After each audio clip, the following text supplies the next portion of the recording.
মানে মন ইন্দ্রিয়কে যে দমন করতে পারে তাকে বলে সংযম।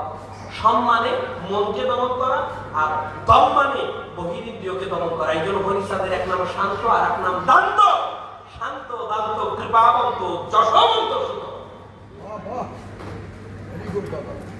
শান্ত মানে যে মনকে স্থির করছে। মনের 5টা অবস্থা। প্রথম অবস্থায় আমি আমার উদাহরণ দিই, এক মুহূর্ত থাকে না। বিজয়ের গানে আছে না, ইল্লি দিল্লি জার্মান, এখনই ভাবছি আপনাদের কথা, এখনই হরিসঙ্গীতের কথা, এখনই মমতা ব্যানার্জি, এখনই মোদীজি, এখনই আফ্রিকা, এখনই ইরান, এখন নেতানিয়াহু, নানা রকম ভাবনা মুহূর্তের মধ্যে।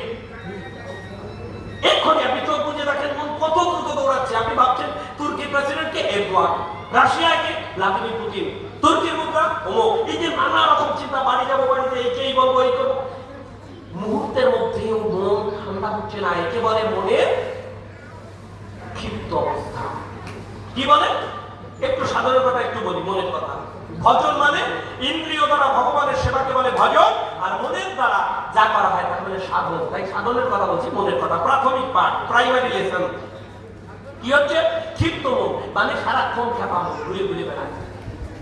যে ব্যক্তির মন আরেকটু উন্নত, সারাদিন মন দৌড়ে বেড়ায়, কিন্তু কখনো কখনো কিছু দেখে একটু দাঁড়ায় যায়। ভালো গান শুনলে হয়তো একটু দাঁড়ায় যায়, ভালো রূপ দেখলে হয়তো একটু দাঁড়ায় যায়, কোথাও নাম জপ করছে একটু দাঁড়ায় যায়, কোন একটা বই পড়তে পড়তে হঠাৎ মনটা একটু দাঁড়ায় গেল। কি লিখেছে এখানে? মনের কথা। একে বলে মূঢ় মন। সারাদিন দৌড়ায় কিন্তু মাঝে মধ্যে দাঁড়ায়, একেবারে মূঢ় মন। ক্ষিপ্ত, মূঢ়, এরপরে আসবে বিক্ষিপ্ত। মানে ওর মন বেশিরভাগ সময় এক থাকে কিন্তু মাঝে মধ্যে নড়ে যায়। একে বলে বিক্ষিপ্ত মন। এরপরে আসে একাগ্র মন, মানে যা নিয়ে বসেছে পৃথিবী ভেঙে যাবে। ওই যে বলেছে হয় মন্ত্রের সাধন, দার্শনিক পতন, বসেছে তো বসেছে, পৃথিবী ভেঙে যাক। একে বলে একাগ্র মন। এই একাগ্র মনে দেখা যায় হরিচন্দ্রের দর্শন। মন কি হয়? মন একটা পুকুরের মতো ঢেউ উঠছে, সারাক্ষণ ঢেউ, কামনা বাসনার ঢেউ, প্রবৃত্তির ঢেউ। যদি কারো প্রবৃত্তি শান্ত হয় তাকে বলে নিবৃত্ত হয়ে গেছে, মানে ঢেউ আর ওঠে না, জল তখন সমান হয়ে যায়। স্থির জলে হরিচন্দ্রের কিরণ পড়ে, পরিষ্কার দেখা যায়। যার মন যত শান্ত সে পূর্ণচন্দ্রের তত বেশি আস্বাদন হবে।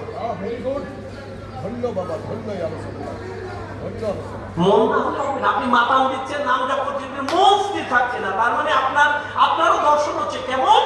ঢেউযুক্ত সমুদ্রে চন্দ্র সূর্য যদি যেমন চিকমিক ঝিকমিক করে ওই রকম করবে, কিন্তু স্পষ্ট দেখতে পারবে না। আপনার সেন্টার এখনো ক্লিয়ার না। কেবল লাইন আছে, সব হয়ে গেছে, কিন্তু এখনো ক্লিয়ার না। নেটওয়ার্ক ভালো না, ফ্রিকোয়েন্সি ভালো নেই। এরপরে আসে নিরুদ্ধ মন। যখন আমিও থাকি না, সেও থাকে না, জ্ঞান থাকে না, বাহ্য নেই, অন্তর নেই, নাহাম রমণ ন সরমণ। স্থূল দশায় মাতা পিতা গুরু জগতের যত রাষ্ট্রকর্ম গৃহ ধর্ম সমস্ত কাজ করাকে বলে স্থূল লোক। স্থূলে যে পাকা হয় তারা আমরা ভালো নাগরিক কই। নাগরিকত্বের উপরে যে উঠে যায় তাকে কি বলে? প্রবর্ত। প্রবর্তে সাধু সঙ্গ, গ্রন্থ পাঠ। মন এবার একাগ্রের দিকে যাচ্ছে। এইবার হয়ে গেলে মন বিয়ে করতে চায়, মানে তারে চায়। এইবার ঘটকের দরকার হয়। স্থূলে ঘটক লাগে না, প্রবর্তও লাগে না। সাধু সঙ্গ করো, যেখানে যা শুনছো, যেখানে যা পাচ্ছ নিয়ে নাও। এরপরে মেন্টর দরকার, যে আমি রীতিমতো পড়া শিখবো, আমি রীতিমতো কত্থক শিখবো, ভারতনাট্যম শিখবো, কথাগুলি শিখবো, সত্রই শিখবো, মানে ক্লাসিক্যাল ডান্স শিখবো। তার মানে যে নাচতে পারে তার কাছে নেওয়া। আমার হরিকে চাই, আমি তাকে ভালোবেসেছি, তাহলে যার কাছে তার ঠিকানা আছে, যেতে হবে না তার কাছে। যে ধরেছে তাকে ধরতে বলছে। এইটাকে বলে সাধন স্তর। মানে এই জায়গায় তিনজন, আমি, তুমি, সে। আমি, তুমি, সে। আমি মানে আমি, তুমি মানে গুরু, সে মানে হরি। মানে গুরুর মাধ্যমে আমি হরিকে পাবো। এই স্তরের একটা গান হচ্ছে হৃৎকদম্ব তরুমূলে দাঁড়াচ্ছে, সাধন পরম্পরার গান। আর কোন নায়িকার স্তরে আছে? অশ্বিনী এখন বাসক সজ্জিকা, 8 রকমের নায়িকা আছে। খণ্ডিতা, বিপ্রলব্ধা, মুগ্ধা, প্রসিদ্ধবর্তিকা। এই জায়গা আছে বাসক সজ্জিকা। আমি সাজায় গিয়ে বসে আছি, তোমার দেখা নেই, আমি লোক দিচ্ছি। আমার যে অষ্টশক্তি শরীরে আসছে, অশ্রু আসছে, কম্প আসছে, এরা তোমার সখী হয়ে ভাবের শ্রাবণ তুলায় তোমার গায়ে বাতাস করে দেবে। তোমার কষ্ট হবে না, তুমি আছো। আমার ভক্তির দ্যুতি, মানে এটার ইলেকট্রিক লাইট তো নেই, দ্যুতি মানে আলো। আমার ভক্তির আলো দিয়ে আমি তোমার বাসা সাজায় দেবো, তুমি আসো। তুমি ভয় পাচ্ছ কেন? তোমার জন্য আমি ভালো টোপ রেখে বসাবো আমি রাইকে আগে এনে রেখেছি।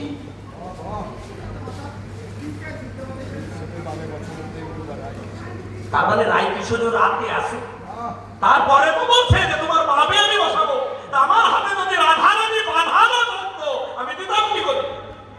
রাধারানী কি করে পাওয়া যায়? কারণ বললেন তাই নাম সুপ্রসন্ন হতে গ্লানিনি পায় বিশুদ্ধ কীর্তি ব্যাখ্যা আর বাক্য না।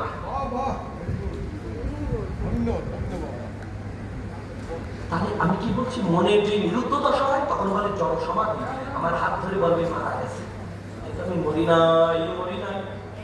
22 বাজারে মিত্রাঘাত করলেও ফেলে দিলে শান্তিপুরের ঘাটে গিয়ে উঠবো। কেন? আমি মরা বাঁচার সমান হয়ে গেছে। পাগল এমন হয়ে গেছে, আচার অনাচার সব সমান হয়ে গেছে। তিলক মালা কিছুই নেই আমার। কেন? যখনই ঘাম ছুটে যাবে প্রেমে তখন তিলক সবার আগে বদলে, আর মাথায় ডুল দেওয়ার আগে মালা সবার আগে সেটাই যাবে।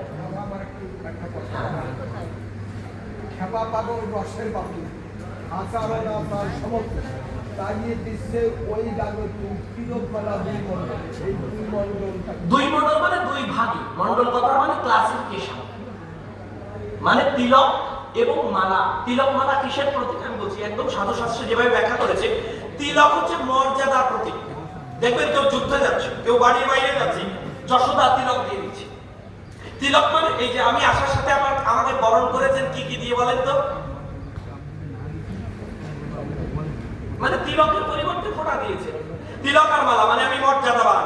কিন্তু এই মর্যাদা, এই অভিমান সবার আগে খরিত হবে যদি তুমি পাগলের লাইনে উঠে যাও। তোমার কোনো মালা গলায় থাকবে না, কাপড়ই থাকবে না তোমার মালা। দুই মণ্ডল মানে দুই ভাগে, তিলক একদিকে চলে যাচ্ছে, মালা একদিকে চলে যাচ্ছে। কোন দিন হয়েছিল? মহাপ্রভু যেদিন দীক্ষা নিতে গেছিলেন ভারতী গোসাইয়ের কাছে, কি করতে করতে উন্মত্ত সিংহের মতো বাদাম দিতে যাচ্ছে,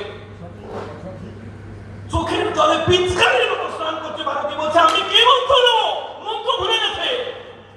মহাপ্রভু বলছে কানে কানে, ও ঠাকুর মন্ত্র কি এই? বলছে ধন্য ধন্য সন্ন্যাসের মন্ত্র এই। তাহলে বলো বলো নিমাই কে কার গুরু? আগে ঘেরা দিছে না, আগে নিমাই দিল কানে ভারতী গোসাই।